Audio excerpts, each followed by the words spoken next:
And then I brought with me, it's called horn silica, right? So it's the opposite, right? Horn manure, we can think of this gesture of the plant drawing in nutrients through its roots and this kind of like, you know, earth at wintertime.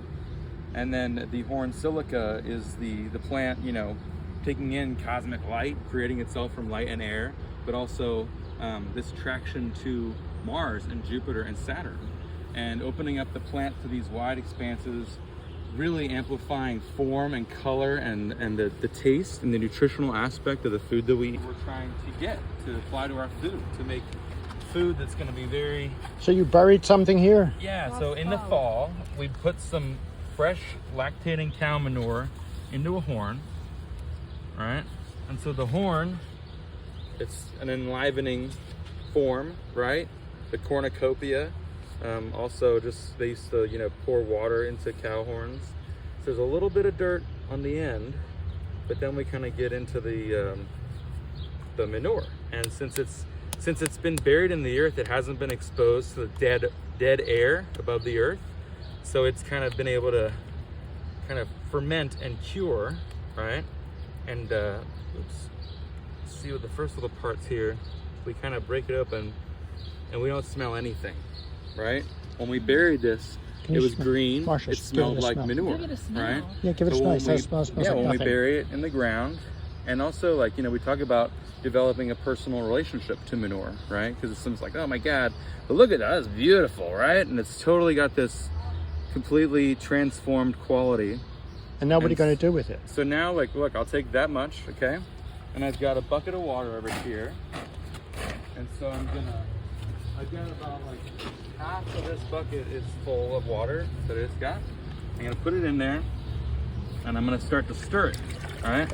So now here we go, we're creating a rhythmical pattern that we're applying to this homeopathic substance, right?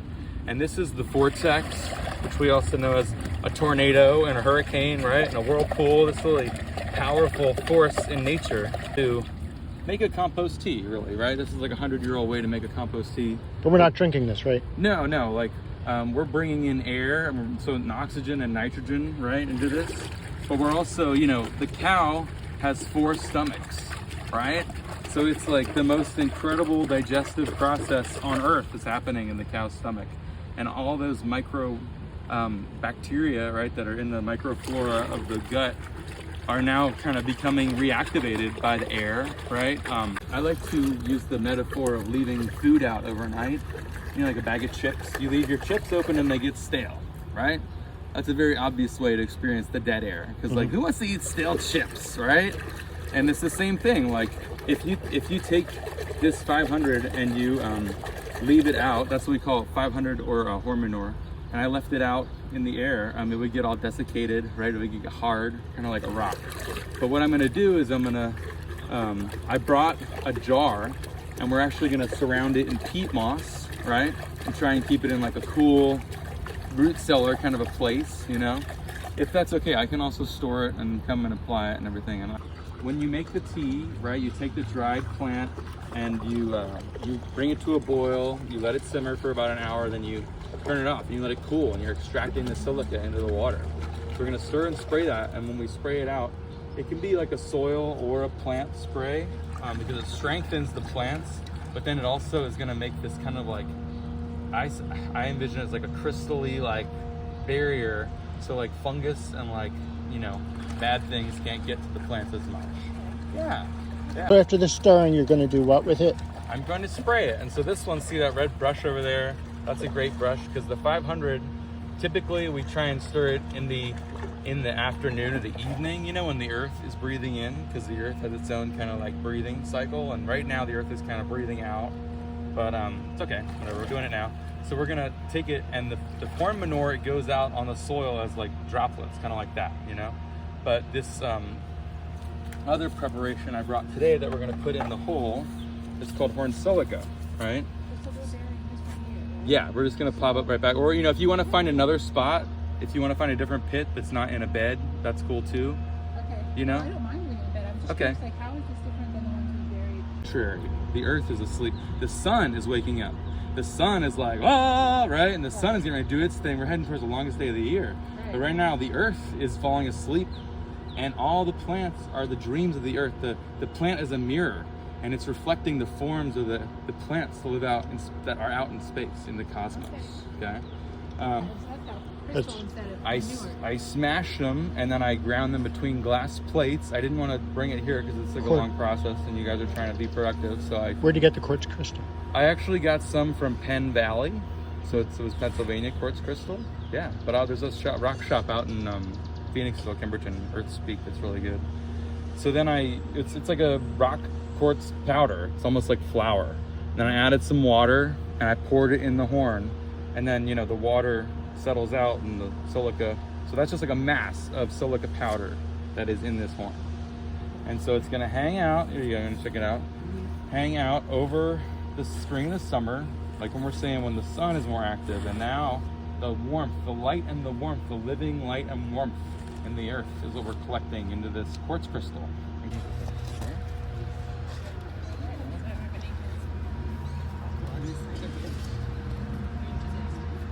Always, it never ceases to amaze me how much life you find in the horn pit.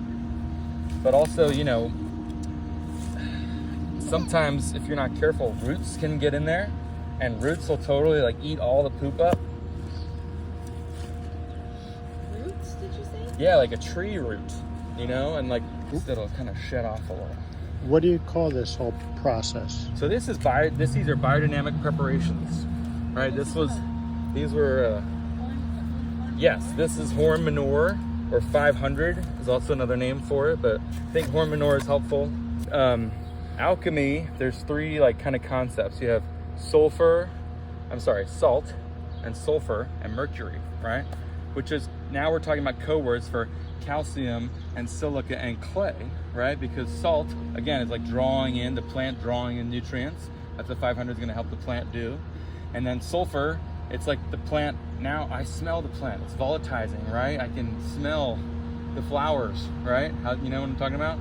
That's sulfur, right? Because it's over there, but I can smell it here. Whereas if it was drawing into itself, I wouldn't smell it, but it's expanding, And then clay is, again, the intermediary between contraction and expansion, Does this have anything to do with God or a spiritual being or beings? Absolutely. Anthroposophy is based on the wisdom of the human being, and we are created from God and from the universe, and the zodiac and the planets are all part of us. So I won't go into too much of that here, but Rudolf Steiner was very adamant that we need to learn about and appreciate the spiritual that is a part of matter, and how matter is always having something spiritual in it, and if it's junk food, that's what we're offering to the creative powers of the universe, versus healthy food and healthy people. And if we all take, self-care, if we're all a little healthy cell of the world organism, that's a good thing, right? We don't want to be an unhealthy cell of the world. So when you spray the concoction onto the field, the growing field, Yeah. What effect does that have? So I see the 500 horn manures having gravity, right? And root growth and microbial activity, living soil. And then with the horn manure, or the horn silica, the other one we're gonna bury today, we're talking about photosynthesis, right? And the assimilation of light and warmth into the plant, and the heightening of color and flavor, and essential oil production. Really just a boon, the earth was basically asking for these preparations, So you can't deny, and you can pretend you're separate and do all the stuff you want, but ultimately, Is that your farm? Is Stag Hill Farm your farm? Yeah, I'm out in Elverson. What do you grow there? I've got some chickens, and I've got some bees. I got flowers and apple trees, and different vegetables, and all kinds of good stuff. Berries, flora, that white kind of fungal activity, right? That's beautiful. And look in the horn there, right? Wow, definitely a good sign.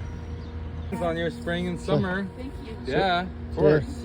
So after you Keep have up your the good work. after you've mixed your tea,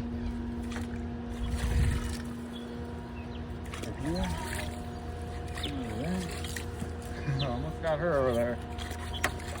So there you go, right? You get a very wide broadcast area. And you can also, you know, work on like a kind of S pattern through an acre field, right? And get a lot of it covered.